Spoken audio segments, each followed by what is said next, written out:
윤소합니다. 우리 남희순 의원님께서 지적하고 하셔서 말씀하셨을 때 성과연목률 관련해서 노조에서 대응하지 않았다. 분명히 그렇게 말씀하셨어요. 그건 좀 이따 이야기하기로 하고. 네. 지금 현재 합법화되어 있는 것은 아부이시죠? 예, 뭐 저희들이 노력을 하고 그것은 있습니다. 좀 이따 더 이야기합시다. 예. 이사장님, 국민연금은 이제 균등급여와 이제 비례급여로 이렇게 구성되죠?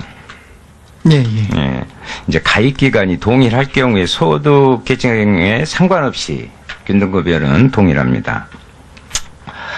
그런데 여기 비례급여를 더하면 이제 100만원 소득자의 경우는 한 60%, 200만 원의 경우에는 한 40%, 그리고 400만 원이다. 그러면 한 30%가 됩니다. 원래는 저소득층에 유리하게 이렇게 설계되어 있는 것이 국민연금이죠. 그래서 그렇습니다. 이제 소득 재분배 제도다 이렇게 이야기도 하고 있고요. 예. 좀 방금 전 보여드린 것은 가입 기간이 이제 40년으로 동일하다고 보았을 때입니다. 지금 표는 가입 기간을 40, 20, 10년으로 달리 구성해 봤어요. 국민연금 원래 이제 가입기간이 길수록 유리한데 저소득층은 실직, 휴직, 휴업, 폐업 이런 가능성이 높잖아요. 그렇죠? 당연히 국민연금 가입기간이 짧아질 것입니다. 보세요. 100만 원 소득자의 가입기간이 10년일 경우 15%로 떨어지고요. 200만 원 소득자의 가입기간이 20년으로 잡았을 때 20%. 그런데 이제 400만 원 소득자의 가입기간은 40년이라고 합시다. 할 경우에 급여율은 30% 동일하죠. 가입기간을 동일하게 설정한 것과 정반대의 결과가 나옵니다. 즉 고소득층에 유리하다. 이렇게 되면 국민연금공단이 제출한 자료에 따르면 이제 최소 납부기간 120개월을 충족하지 못하고 반환일시금 또 임의계속가입 이런 사람들 중에 150만 원 미만 소득자가요 80%가 넘습니다. 이처럼 소득 계층별로 가입기간이 차이가 나는 건 사실이잖아요. 저소득층의 실질급여율은 법정 명목급여율보다 훨씬 낮아요. 저소득층에 대한 지원을 강화해야 합니다. 그래서 본의원은 세 가지 제안합니다. 먼저 기초연금 상향시켜야 돼요. 그다음 둘째는 그 저소득 농업인 지원을 강화해야 되고 셋째는 뭐 하고 계신 두루누리 대상을 확대해야 됩니다. 말씀드릴게요. 하나씩 질의해 보겠습니다. 국민연금은 사회적 연대 원리가 아니라 사회보험 성격이죠? 이해하시죠? 네. 농업인의 노후소득 보장 지원을 통해 안정적인 노후 생활 도모를 위해서 국민연금 그 부칙에 따르면 농업인에 대해서 일부를 지원하고 있죠. 예, 보험료 57조 농해소득이 농업소득을 초과한 경우 농해소득이 평균 월 소득 월의 그 12배 즉 2,500만 원 초과할 경우는 연금보험료 지원하고 있어요. 그런데 이게 좀 이상합니다. 한번 봐보세요. 연간 소득이 1천만 원이에요. 농해소득이 500만 원이 소농의 경우는 저소득층이겠죠. 당연히. 네. 아니 제가 드리면 요즘 쌀값 폭락이나 이런 게 난리인데 농민들 현실 정확히 좀 봐주시란 말입니다. 농촌에 가면요 농업소득만으로 살아갈 수가 없어요. 그래서 식당에서 일하거나 공사장에 가서 이렇게 소득을 이렇게 벌충하는 분들이 많잖아요. 잘 아실 거예요 아마. 이분들은 농해소득이 농업소득을 초과해서 정부 지원이나 연금보험료 지원을 못 받아요 지금. 이사장님 반면에 연간 소득이 5천만 원인 농가가 있어요. 이 경우 농해소득이 있다 해도 2,500만 원 이하면 지원을 받거든요. 형평성이 맞다고 보십니까? 예, 뭐 의원님께서 지적하시는 그런 문제점. 예.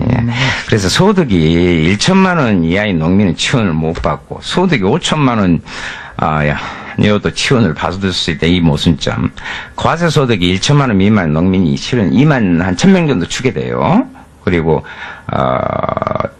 인원이 많지도 않습니다. 이런 문제를 좀 해결하고 넘어가는 게 좋지 않아요. 그래서 1년에 한 계산을 해보면 20억 정도 듭니다. 농어민 숫자가 줄어들고 있기 때문에 재정이 더 늘어날 그런 까닭도 없어요. 재원은 농어촌 구조 개선 특별회계잖아요. 연금 재정이 더 들어갈 일도 없어요. 일반 회계를 더 편성할 필요도 없어요. 이사님 이 취지에 제 취지에 동의하십니까?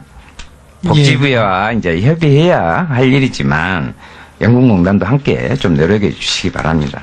예, 저 마음대로 살펴보도록 하겠습니다.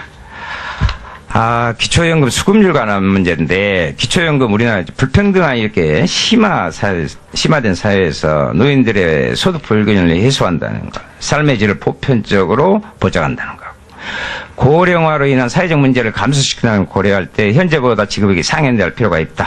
동의하십니까? 현재 동의하실 것 좀 해주세요. 20만 원인 기초연금 30만 원으로 이렇게 상향 조정을 하면 급여율이 10%에서 15%로 상승합니다. 급여율 고르게 상식시킬 수 있습니다. 앞서 제가 말씀드린 대로 저소득층의 가입 기간을 단기간에 연장하기 어려우므로 기초연금 상향은 가장 효과적인 대안이 됩니다. 이를 포함해서 공적연금 전체 급여율 상향에 대한 검토와 사회적 논의를 연금공단이 좀 주도해 주셨으면 좋겠어요. 제 바람입니다. 이사님 또한 기초연금 법정 지급률 70%가 지금 지켜지지 않고 있죠. 66%까지 떨어졌어요. 제도 시행 이후로 최저치입니다, 지금. 65세 이상 노인 인구가 687만 명. 법정 기준과 실제 수급률 격차에 해당하는 인원은 27만 명입니다. 이제 2010년 6월 기준이에요. 수급률이 이렇게 하라고 했는데 대책이 있어요? 예, 저희들이 뭐 다각적으로 지금 노력을 하고 또 연말까지 하여튼 수급률 노리기 위해서 하여튼 전사적 노력을 기울이고 있습니다. 그래서 저희들이 지금 자격이 되시면서도 못 받으시는 분들을 어떻게 찾아낼 것인가 하여튼 여러 가지 대책을 세우고 있고요. 특히 건강보험이나 이런 쪽하고 자료 연결을 해서 저소득 노인들을 찾아내서 발굴하고자 노력도 하고 있습니다. 예, 고맙습니다. 현재와 같은 낮은 이렇게 수급률이 지속될 경우에 노인 인구 증가율 따라서 비수급 인구도 증가할 거죠. 그렇죠? 이사님 복지부와 함께 기초연금 수급률 제고를 위한 TF 지금 운영하고 계시죠? 예, 예. 그래서 저 본 의원은 선정 기준액을 하반기에 한번 재조정해보자. 이런 제안을 드리는 거예요. 현재는 이제 1월 1일 한번 하면 그만이잖아. 고정돼 버려 있잖아요.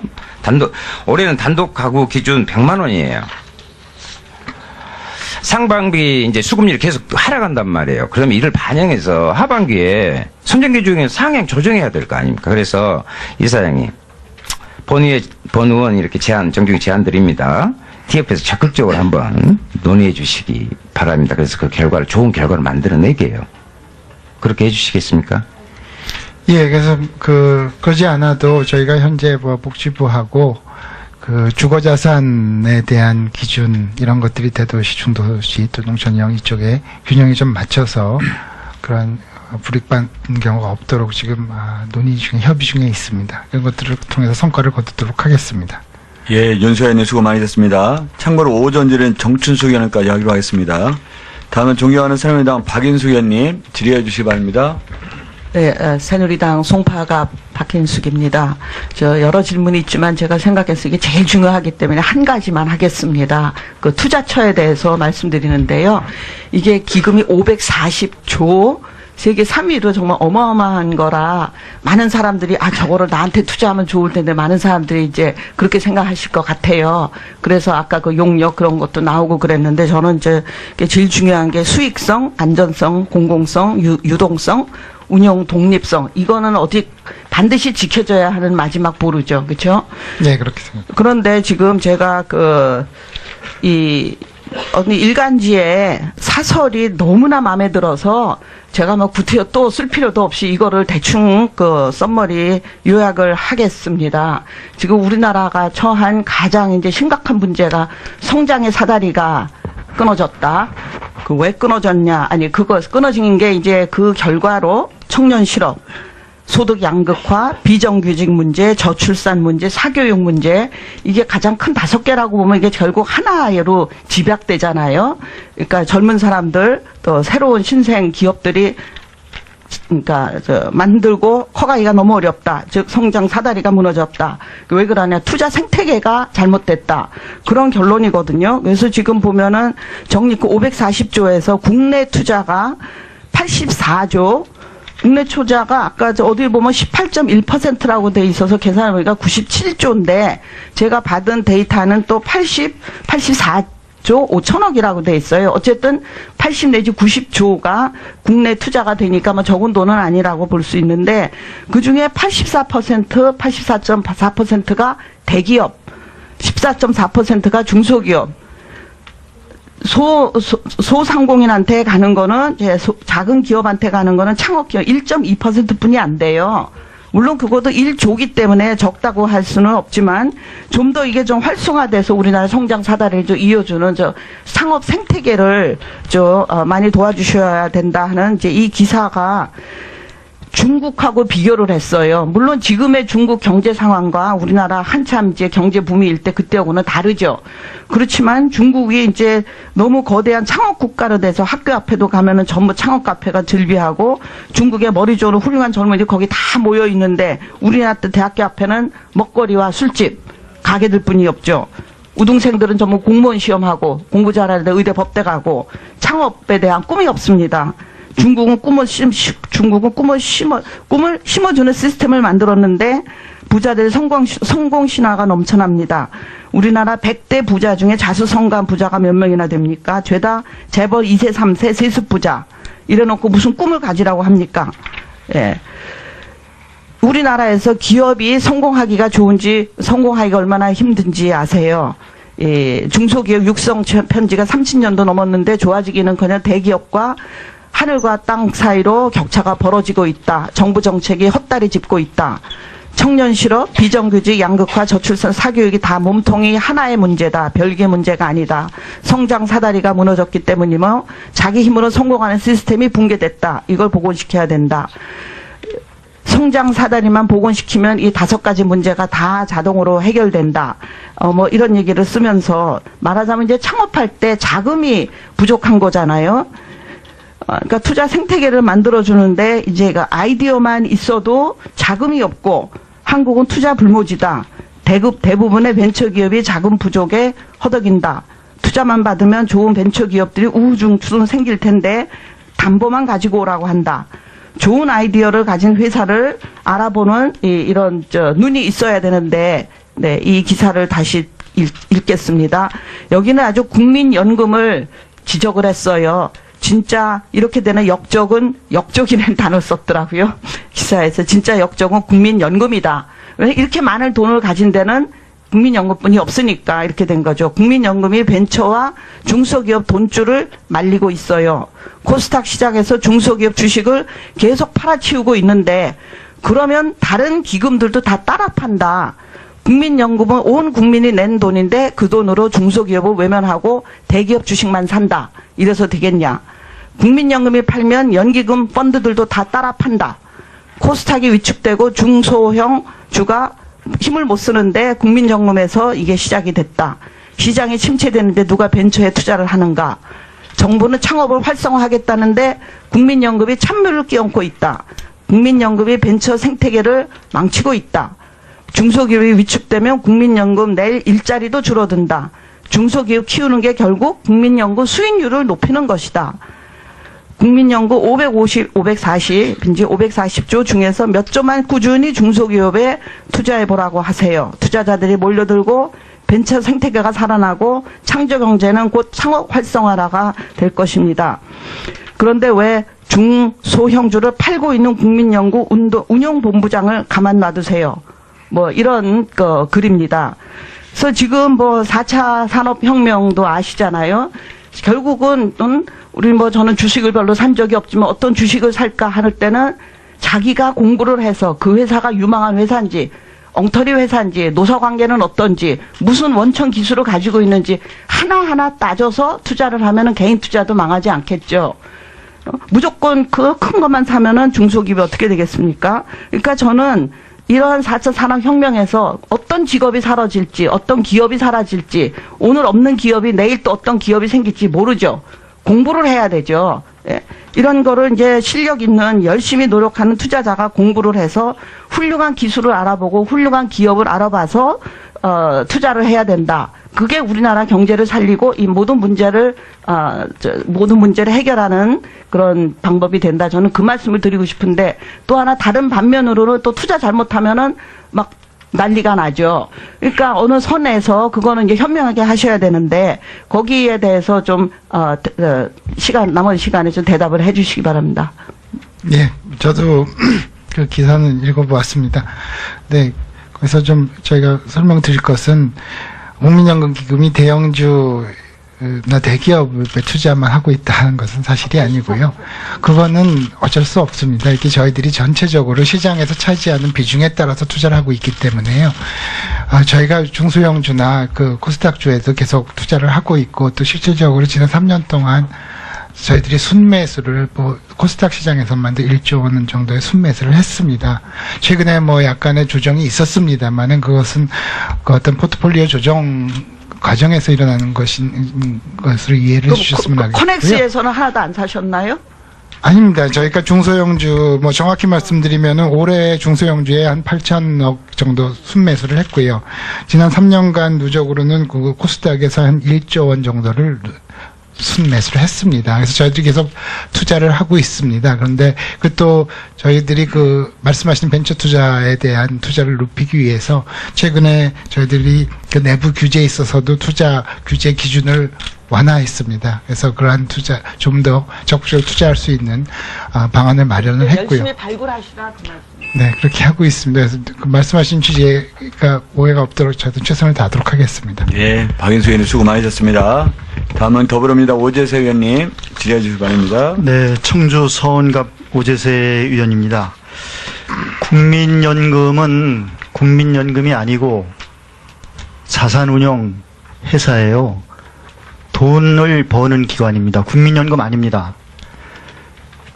국민연금이 국민들에게 1년에 30조 원을 강제로 저축을 시켜서 10조는 연금으로 지불하고 20조는 매년 축적해 나가고 있고요. 그리고 현재 540조를 가지고서 거기서 내는 수익이 한 30조 되기 때문에 1년에 50조씩 순수 연금을 받아서 20조씩 늘리고 운영해서 30조씩 늘리고 무려 540조, 1년에 50조 이상씩 돈을 벌고 있는 돈 버는 기관입니다. 연금이 아닙니다. 국민연금이 아니에요. 세계에서 국민연금이라는 이름으로 540조의 기금을 가지고 있는 나라가 있습니까? 예, 일본의 기금은 한 1,300조까지 쌓여 있는 것으로. 일본 기금이 국민연금입니까? 그 GPI, 네, 그 공적, 네, 연금. 다시 한번 보시고요. 네. 우리나라 국민연금은 완전히 잘못된 기관입니다. 멍청한 짓이에요. 노인 빈곤율이 OECD의 3배, 자살률이 최고 높은, 옆에서 빈곤과 자살과 굶주림으로 노인들이 이렇게 있는데 500조 원의 돈을 가지고 뭐 하는 겁니까? 옆에서 굶어 죽는 사람이 있는데 돈 많은 사람이 돈놀이 하고 있는 거예요. 그게 국민연금 아닙니까? 의원님, 돈놀이가 실상이 아니라 그거 아닙니까? 저희들이 기금을 계속 지불 준비를 하기 위해서 그리고 시키고 있는 거죠. 세계 OECD의 국민연금의 가입률이 몇 프로입니까? 다른 나라 OECD 선진국에 90%가 다 넘어요. 전 국민이 다 국민연금 가입돼 있고 국민연금 받는 사람도 90%가 넘습니다. 그게 국민연금 아닙니까? 전 국민이 다 국민연금에 가입하고 전 국민이 다 연금을 받고 그게 국민연금인데 우리나라는 지금 가입률이 68%, 받는 사람 지금 30%밖에 안 돼요. 500조 원의 돈을 가지고 있는데 돈 받는 사람이 없는 겁니다. 연금 받는 사람이 없어요. 500조 원을 돈 쌓아놓고 가장 빈곤한 나라예요. 그게 국민연금입니까? 지금 국민연금 540조 가지고 뭐 합니까? 네, 누가 국민들이 그 돈 가지고 돈놀이하고 돈 벌으라고 그랬어요? 지금 당장 해야 되는 겁니다. 그러면 선진국의 국민연금 가입률이 90%가 넘는 이유가 뭡니까? 근데 우리나라 68%밖에 안 되는 그 이유가 뭔가요? 왜 국민들이 국민연금에 가입을 안 합니까? 그리고 왜 국민들이 30%밖에 받지 않습니까? 다른 나라는 다 90% 이상 연금을 받고 있는데 이유가 뭐예요? 말씀드려도 되겠습니다. 우리 국민연금이 그게 국민연금 기관입니까? 돈놀이하는 기관 아닙니까? 예, 아까 말씀드린 대로 아니 그러니까 그 선진국에 90% 이상의 연금을 가입하고 연금을 받고 있는데 우리나라는 60%밖에 가입 안 하고 30%밖에 받지 않는 그 이유가 뭐냐 이거예요. 그거 설명해 보세요. 뭐 우리는 아시겠습니다만 우리나라의 그 국민연금제도는 이제 그 이유는 뭐냐면 선진국은 전 국민이 다 가입돼 있고 다 부가식으로 해서 그 국민들 100%에게 다 연금을 주고 있는 겁니다. 우리나라는 지금 전 국민이 가입 안 하고 있어요. 1,000만 명 이상이 국민연금에 가입을 안 하고 있어요. 2천만 명 이상이 지금 연금을 받고 있지 않아요. 왜 그러냐? 적립식이라는 이름 하에 세계에서 지금 적립식 국민연금 하는 나라가 없습니다. 다 부가식으로 하고 있어요. 다 100% 다 가입하고 100% 다 연금을 받게 한 것이 바로 부가식입니다. 그렇게 운영해야지. 아니 540조를 쌓아놓고 한 푼도 안 주는 나라가 그런 국민연금이 어디 있습니까? 지금 그리고 그 수익비가 말이죠. 지금 40대 50대는 3대1 4대1 수익을 내는데 낸 돈보다 3배 4배 받는데 지금 20대 30대는 30년 40년간 내고 2060년에 국민연금 고갈돼요. 1년에 300조 400조씩 지출해야 되는데 걷는 돈이 100조 150조씩 모자랍니다. 그거 어떡할 겁니까? 지금 20대 30대들 평생 동안 넣어가지고 받으려고 딱 보니까 낼 사람도 없고 수익도 2대1 3대1 어떻게 받아요? 낼 사람도 없는데 고갈됐는데 지금 20대 30대는 하나도 못 받게 생겼어요. 그게 바로 적립식의 맹점이에요. 대한민국 국민연금 제도 완전히 잘못된 제도입니다. 뭐 때문에 500조 1000조씩 돈을 운영합니까? 국민들은 굶어 죽고 있는데 그런 연금제도 어디 있습니까? 그런 연금제도 있는 나라 얘기해 보세요. 네, 의원님 말씀대로 뭐 부가 방식이나 적립 방식 여러 가지의 선택이 있다고 생각을 합니다. 여러 가지가 아니라 지금 적립하는 나라가 있습니까? 지금 많은 나라들이 스웨덴이나 독일이나 적립 방식으로 지금 보강을 하고 하기 위해서 있습니까? 노력을 그럼요. 그렇게 하고 있습니다. 아니 그 이유는요. 정확히 알고 말씀하세요. 우리 아니 적립식 지금 20대 30대가 나중에 그 2배 연금 도로 되돌려 받을 수 있습니까? 그렇게 뭐 무슨 일이 있더라도 지금 우리나라 지급을 해야 된다고 연금제도는 생각합니다. 10%밖에 안 내요. 자기 소득의 10%밖에 안 내고 있지 않습니까? 그 바로 그 점 때문에 그래가지고 지금 국민연금 제도가 10% 내가지고 실질 대체가 20%예요. 자기가 받던 봉급의 50%는 받아야 연금이 제 역할을 하는데 우리나라는 그 목표치가 지금 40% 돼 있어요. 국민연금 가입해도 노후가 보장이 안 됩니다. 근본적으로 그 구조도 잘못된 겁니다.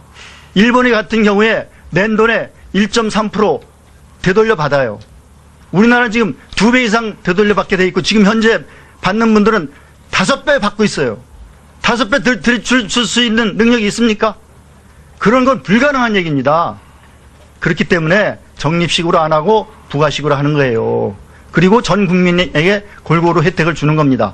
그렇게 빨리 바꿔야 되는 겁니다. 우리나라가. 그렇지 않으면 지금부터 2030년까지 매년 돈만 모으고 2040년 이후에는 적자 나기 때문에 매년 100조 이상씩 돈이 빠져나갑니다. 금융시장을 완전히 교란시킵니다. 지금도 금융시장을 교란시키고 있어요. 대한민국에 500조의 현금을 가지고 운영하는 회사가 어디 있습니까? 국민연금밖에 없습니다. 우리나라 국민연금이 자산 운영하고 돈 굴리라고 국민들이 돈 낸 겁니까? 연금하라고 돈 낸 겁니다. 연금을 해야죠. 뭐 때문에 돈을 벌고 있습니까? 누가 국민이 돈 벌으라고 그랬어요? 한 말씀만 드리겠습니다. 지금 말씀하시는 대로 부가 방식으로 전환해서 500조 돈을 저희가 사용을 하게 된다면 우리 세대는 많은 일을 할 수 있게끔 큰 덕을 보겠죠. 그 결과로 우리 다음 세대는 보험료를 9%가 아니고 23%를 내야 됩니다. 예, 그래서 그런 것에 대해서 저희가 뭐 지속 가능성이나 세대 형평성 문제들을 생각하면서 좀 고려 좀 해주셨으면 하고 예, 오재세 의원님 수고 많으셨습니다.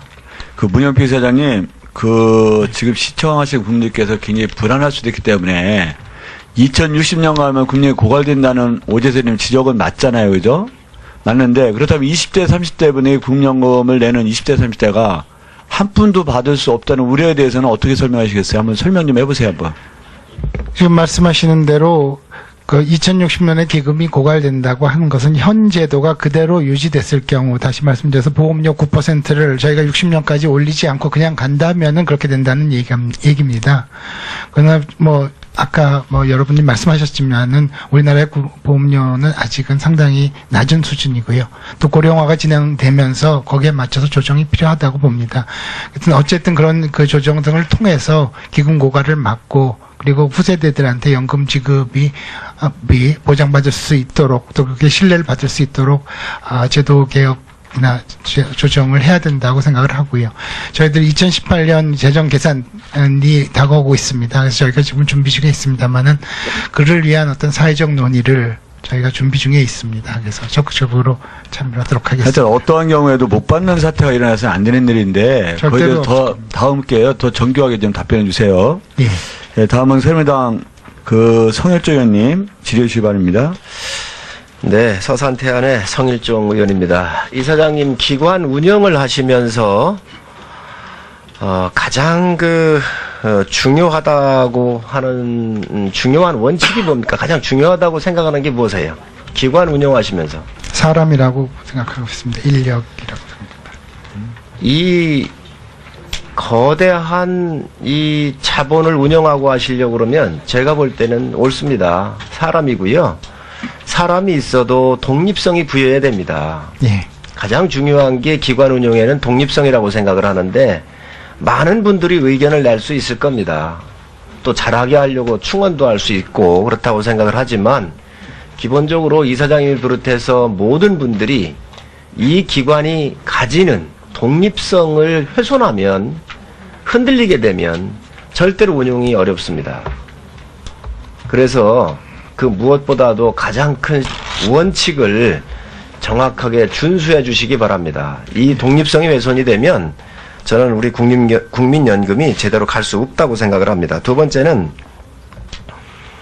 그 투자에 있어서 가장 중요하게 생각하는 원칙을 어떤 걸 가지고 계십니까? 저희들이 그 법에 나와 있습니다. 그래서 장기적인 수익성, 안정성, 그리고 또 어떤 공공성 이런 것들이 있고요. 또 운영에 있어서의 독립성과 중립성도 중요하다고 그렇습니다. 생각합니다. 투자에서 가장 중요한 게 기금이 커질수록 수익률이 떨어집니다. 예. 기동성도 떨어지고 하기 때문에 그래서 이 안정성과 이 또 수익성이 굉장히 중요한데 이 부분 또한 흔들리면 안 됩니다. 예를 들면 많은 분들이 의견을 낼 수 있습니다. 정서적인 문제라든가 사회적인 무리가 일으켰었을 때 왜 그런데 투자했나를 이렇게 요청할 수가 있는데 또 질타를 받으실 수도 있는데 제가 볼 때는 투자라고 하는 것은 수익이고 안정성입니다. 어느 기업이 미래를 열어서 많은 이득이 실현될 가능성이 높아지면 주가는 뜨게 돼 있는 겁니다. 부동산도 마찬가지고 이 원칙에는 절대로 기관이 흔들리면 안 되겠다 하는 말씀을 제가 드립니다. 다음으로 지금 우리 기금에 보니까 우리 기금의 가장 중요한 것은 기금운용본부 아니겠습니까? 예, 그렇습니다. 그런데 여기에 보면 이직이 너무 많다는 거예요. 지금 지나간 그 3개년치를 봐보면은 금융기관으로 이전한 사람이 77.8% 정도가 됩니다. 이거 다 알고 계시지요? 예. 그런데 여기에 보면 그 1년에서부터 3년까지 봐보면은 지금 3년이 23명 정도예요. 23명 정도고 3년 이내에 퇴직하고 옮긴 분들이 63%에 이른다는 거지요. 지금 300명도 안 되는 이 인력들이 이렇게 많이 이동하고 있다고 한다면 대책이 필요한 거 아닌가요? 예. 또 이분들이 스펙을 쌓기 위해서 세계 세 번째로 큰 이러한 기금이 규모에서 와가지고 펀드 매니저를 했던 일이 있었을 때에 이분들이 스펙의 징검다리로 지금 이용하고 있는 겁니다. 이거에 대한 대책을 빨리 좀 세워주셔야 될 것 같아요. 그리고 또 우리 연기금에서 이런 좋은 경험과 또 노하우를 습득한 이런 분들이 이게 이동할 때 보면 대개 금융기관으로 간다는 거죠. 그리고 여기에서 사회적인 문제가 있거나 기관에 손해를 끼쳤거나 해임 같은 경우가 당한 경우에도 좋은 감정으로 나간 건 아니지 않겠습니까? 그런데 이런 분들이 금융기관에 투자자문사라든지 이런 데에 가가지고 일을 하고 있다고 하는 것은 이에 대한 대책을 빨리 수립을 하셔야 합니다. 이에 대한 생각이 있으시면 짧게 좀 말씀해 주시지요. 예, 뭐 저희들이 이러한 그 이전하는 사람들에 대해서 이것이 어떤 상충의 문제가 있지 않은가 이런 자체적인 그 대책들을 마련하고 있습니다. 그래서 이제 가면은 6개월 동안은 거래가 그 기관과 거래를 정지하고 또 2년 동안은 저희가 모니터를 하는 이런 시스템을 갖고 있습니다만은 말씀하시는 대로 이렇게 징계를 받아서 해임되는 경우에는 저희가 그 최근에 5년 동안 거래를 정지하는 그런 규정을 마련한. 예, 그래서 금융감독원하고 협의를 좀 하셔가지고 이에 대한 대책도 빨리 좀 수립해 주시기 바라고요. 예, 그렇게 되겠습니다. 그리고 이 금융기관 우리 기금의 보안 문제도 심각하다고 보여집니다. 그래서 이 여러 가지 이 기금을 운용하면서 갖고 있는 대회비라든가 이런 것들이 잘 유지가 돼야 될 텐데 이런 부분도 제도적으로 더 틀을 강화를 좀 해주시기를 부탁을 드립니다. 예. 대안은 제가 모니터로서 이렇게 제시를 하고 있기 때문에 또 몇 가지는 저희가 서류상으로 드리도록 그렇게 하겠습니다. 그리고 이 직원들이 이렇게 많이 이직하는 것은 인센티브에 문제가 있습니다. 과감하게 주세요. 민간 기업하고 기금하고 협의를 했었을 때 인센티브가 낮으면 떠날 수밖에 없습니다. 아까 60% 70% 얘기를 하시는데 다른 데에서 굉장한 수익을 내고 그에 따른 베니핏을 본인한테 온다 그러면 그 사람들은 이동하는 게 시장의 원리입니다. 540조씩 움직여가는 이 기관에서 능력이 발휘되면 저는 아낌없이 줘야 이 기금이 산다고 생각을 해요. 그런 모든 것들이 독립성하고 연결되는 겁니다. 그래서 이 인센티브 제도도 새롭게 한번 정립을 하실 필요가 있고요. 그 다음에 아까 또 한 의원님께서 지적을 하셨습니다. 기금운용본부가 이쪽으로 내려오는데 금융이라고 하는 것은 그 나름대로의 생태계가 있습니다. 금융기관이 밀집되어 있는 곳에 그 사람들이 정보가 흘러넘치고 판단을 해야 될 때가 많다는 거지요. 이쪽으로만 내려오는 거 다 좋은데 이분들이 내려왔었을 때 그 정주 여건이 아무리 개선한다 하더라도 이분들이 편한 곳으로 이력이 좋은 곳으로 또 빠져나갈 가능성이 굉장히 있어요. 그래서 이런 대책도 과연 여기에서 세우는 것이 옳은 것인가는 다시 한번 생각을 해봐야 한다는 겁니다. 그래서 기금운용본부가 우리 지역으로 내려오는 원칙이나 이런 것들이 다 서 있기는 하지만 그에 따른 서울에 근무한다든지 이런 걸 통해서 이분들이 이탈하지 않도록 하는 또 대안 또한 고민을 하셔야 합니다. 그리고 채권 전문가 같은 경우는 1, 2년 사이에 육성되는 게 아닙니다. 정말로 한 10여 년 정도 지나야만이 그 전문성이 확보가 됩니다. 이런 분들이 이게 기금운용본부가 지역으로 몽땅 내려왔었을 경우에 과연 우리 기금에 도움이 될 것인지 이런 부분들을 인센티브 문제라든지 또 이 지역으로 이전했을 경우에 대한 문제 이런 모든 문제들을 종합적으로 검토를 해서 이 기금 운용을 통해서 앞으로 연금의 지속성이 여부가 관련되는 거 아니겠어요? 그래서 이사장님께서 이 부분은 다시 한번 정밀하게 검증을 하시고 정말 이 기금이 잘 운용될 수 있는 제도의 틀을 다시 한번 고민하실 때가 됐다. 이런 말씀을 드리고 이에 대한 생각이 있으시면 말씀해 주시기 바랍니다. 예, 의원께서 걱정해 주시는 그 점에 대해서 저희도 충분히 우려를 하고 있습니다. 그리고 물론 이제 기금 본부 이전에 기본 취지가 훼손돼서는 절대 안 된다고 생각을 합니다만은 그렇다고 해서 저 업무에 차질이 있지 않도록 하여튼 어떻게든 뭐 대책들을 마련해서 보완하도록 하긴 해나가겠습니다. 윤소합니다.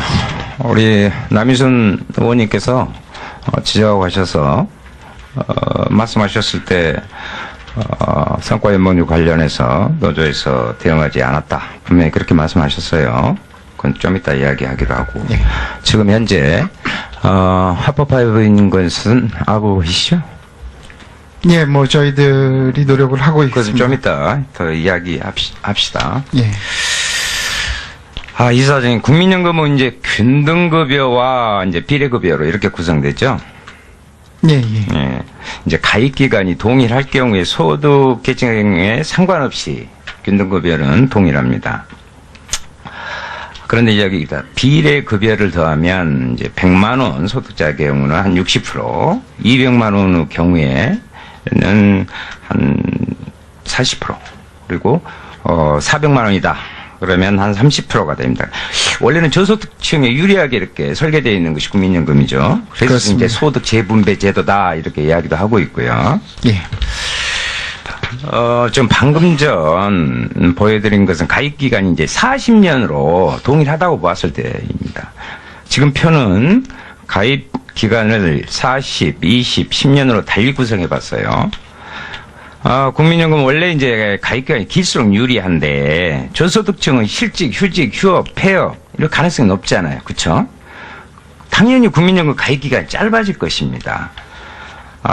보세요. 100만 원 소득자의 가입기간이 10년일 경우 15%로 떨어지고요. 200만 원 소득자의 가입기간 20년으로 잡았을 때 20%. 그런데 이제 400만 원 소득자의 가입기간은 40년이라 합시다.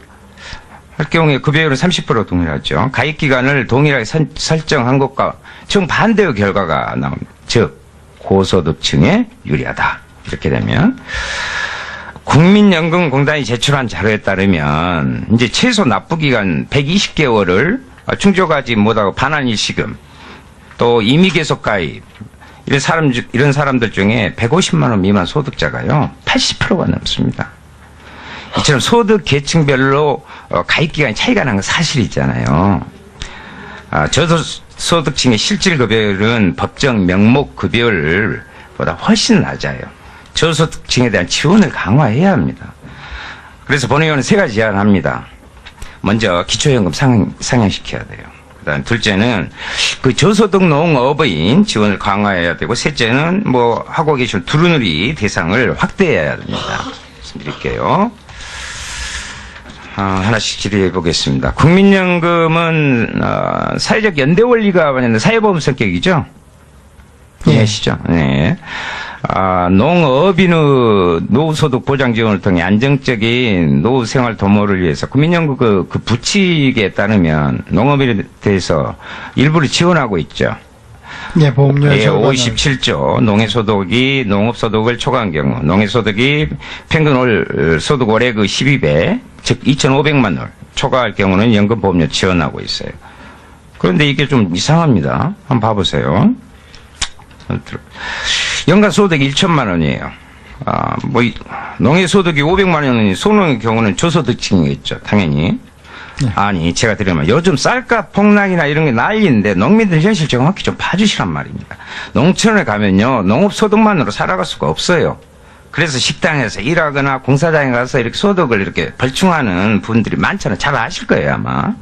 이분들은 농해소득이 농업소득을 초과해서 정부 지원이나 연금보험료 지원을 못 받아요 지금. 가 무너졌기 때문이며 자기 힘으로 성공하는 시스템이 붕괴됐다. 이걸 복원시켜야 된다. 성장 사다리만 복원시키면 이 5가지 문제가 다 자동으로 해결된다. 뭐 이런 얘기를 쓰면서 말하자면 이제 창업할 때 자금이 부족한 거잖아요. 그러니까 투자 생태계를 만들어주는데 이제 아이디어만 있어도 자금이 없고 한국은 투자 불모지다. 대부분의 벤처기업이 자금 부족에 허덕인다. 투자만 받으면 좋은 벤처기업들이 우후죽순 생길 텐데 담보만 가지고 오라고 한다. 좋은 아이디어를 가진 회사를 알아보는 이런 눈이 있어야 되는데 네, 이 기사를 다시 읽겠습니다.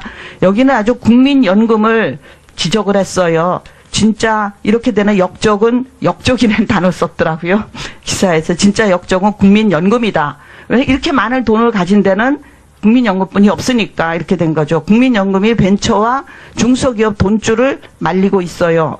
코스닥 시장에서 중소기업 주식을 계속 팔아치우고 있는데 그러면 다른 기금들도 다 따라 판다. 국민연금은 온 국민이 낸 돈인데 그 돈으로 중소기업을 외면하고 대기업 주식만 산다. 이래서 되겠냐. 국민연금이 팔면 연기금 펀드들도 다 따라 판다. 코스닥이 위축되고 중소형 주가 힘을 못 쓰는데 국민연금에서 이게 시작이 됐다. 시장이 침체되는데 누가 벤처에 투자를 하는가. 정부는 창업을 활성화하겠다는데 국민연금이 찬물을 끼얹고 있다. 국민연금이 벤처 생태계를 망치고 있다. 중소기업이 위축되면 국민연금 낼 일자리도 줄어든다. 중소기업 키우는 게 결국 국민연금 수익률을 높이는 것이다. 국민연금 540조 중에서 몇 조만 꾸준히 중소기업에 투자해보라고 하세요. 투자자들이 몰려들고 벤처 생태계가 살아나고 창조경제는 곧 창업 활성화가 될 것입니다. 그런데 왜 중소형주를 팔고 있는 국민연금 운용본부장을 가만 놔두세요. 뭐 이런 글입니다. 그래서 지금 뭐 4차 산업혁명도 아시잖아요. 결국은 저는 주식을 별로 산 적이 없지만 어떤 주식을 살까 할 때는 자기가 공부를 해서 그 회사가 유망한 회사인지 엉터리 회사인지 노사관계는 어떤지 무슨 원천 기술을 가지고 있는지 하나하나 따져서 투자를 하면은 개인 투자도 망하지 않겠죠. 무조건 그 큰 것만 사면은 중소기업이 어떻게 되겠습니까? 그러니까 저는 이러한 4차 산업혁명에서 어떤 직업이 사라질지, 어떤 기업이 사라질지, 오늘 없는 기업이 내일 또 어떤 기업이 생길지 모르죠. 공부를 해야 되죠. 예. 이런 거를 이제 실력 있는 열심히 노력하는 투자자가 공부를 해서 훌륭한 기술을 알아보고 훌륭한 기업을 알아봐서 투자를 해야 된다. 그게 우리나라 경제를 살리고 이 모든 문제를 해결하는 그런 방법이 된다. 저는 그 말씀을 드리고 싶은데 또 하나 다른 반면으로는 또 투자 잘못하면은 막 난리가 나죠. 그러니까 어느 선에서 그거는 이제 현명하게 하셔야 되는데 거기에 대해서 좀 남은 시간에 좀 대답을 해주시기 바랍니다. 네, 저도 그 기사는 읽어보았습니다.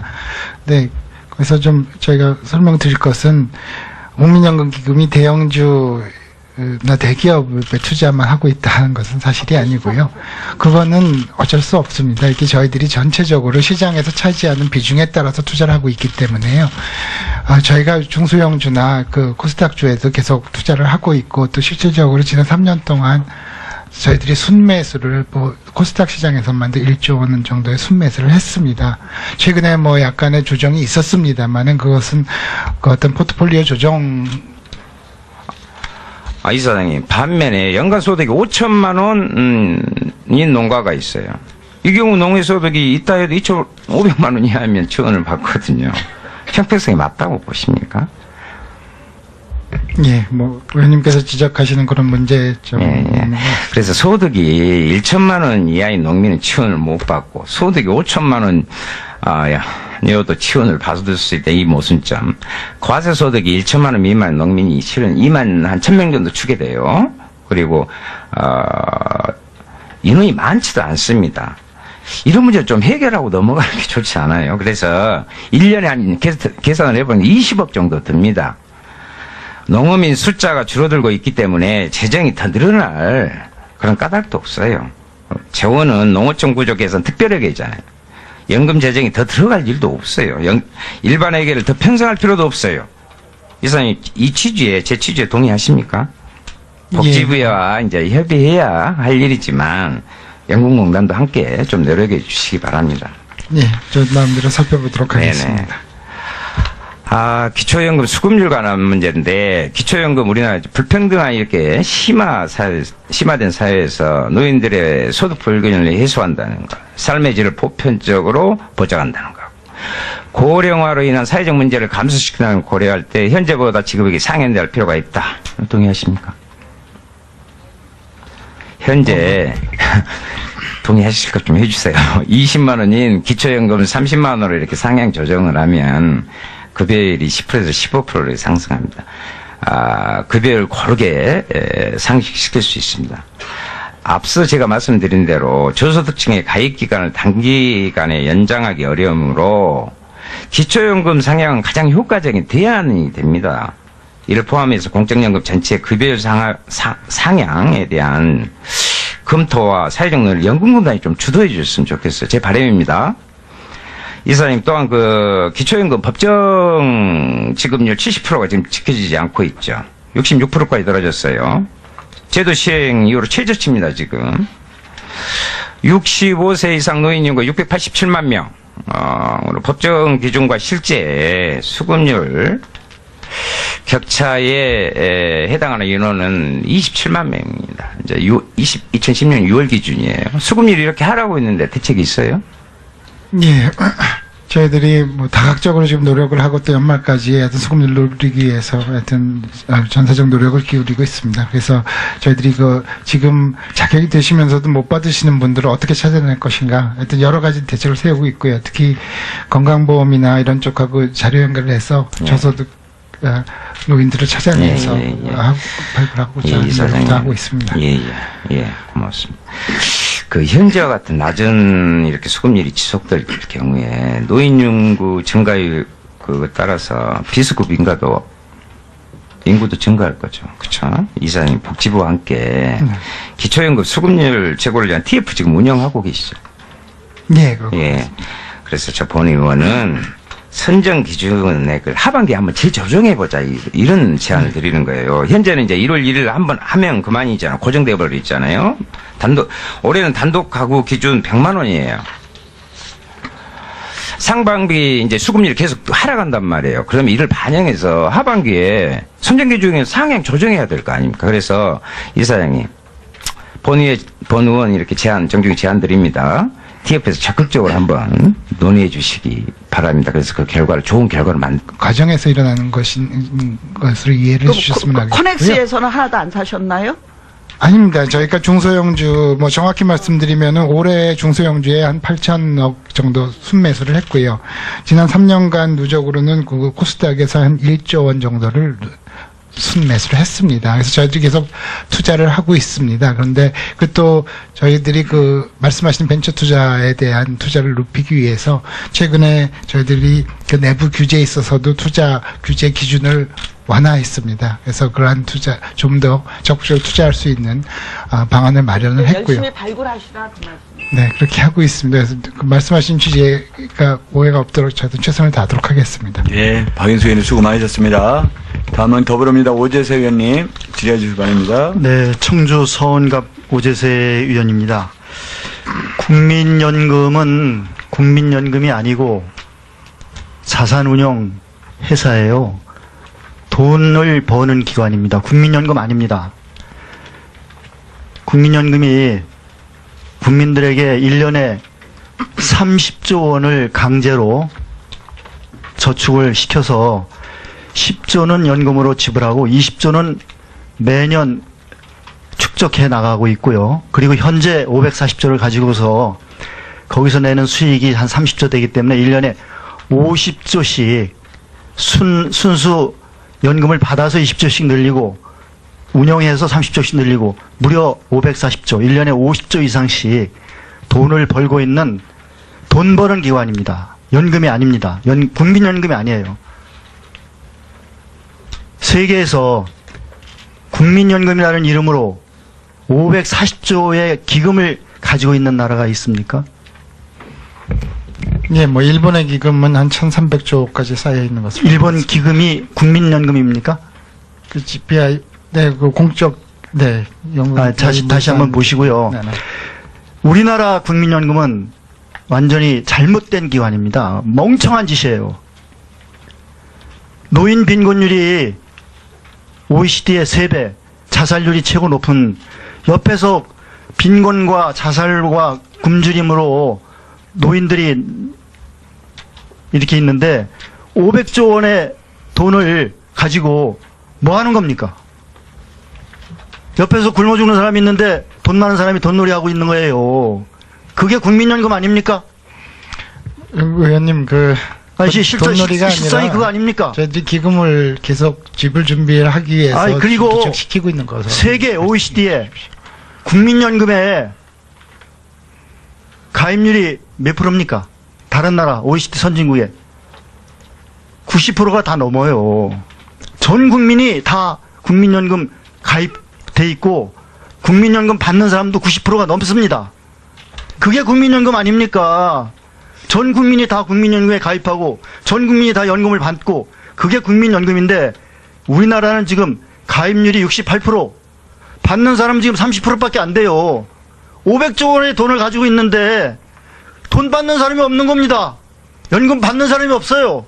500조 원을 돈 쌓아놓고 가장 빈곤한 나라예요. 그게 국민연금입니까? 지금 국민연금 540조 가지고 뭐 합니까? 네, 누가 국민들이 그 돈 가지고 돈놀이하고 돈 벌으라고 그랬어요? 지금 당장 해야 되는 겁니다. 그러면 선진국의 국민연금 가입률이 90%가 넘는 이유가 뭡니까? 근데 우리나라 60%, 8%밖에 안 되는 그 이유가 뭔가요? 왜 국민들이 드러내게요.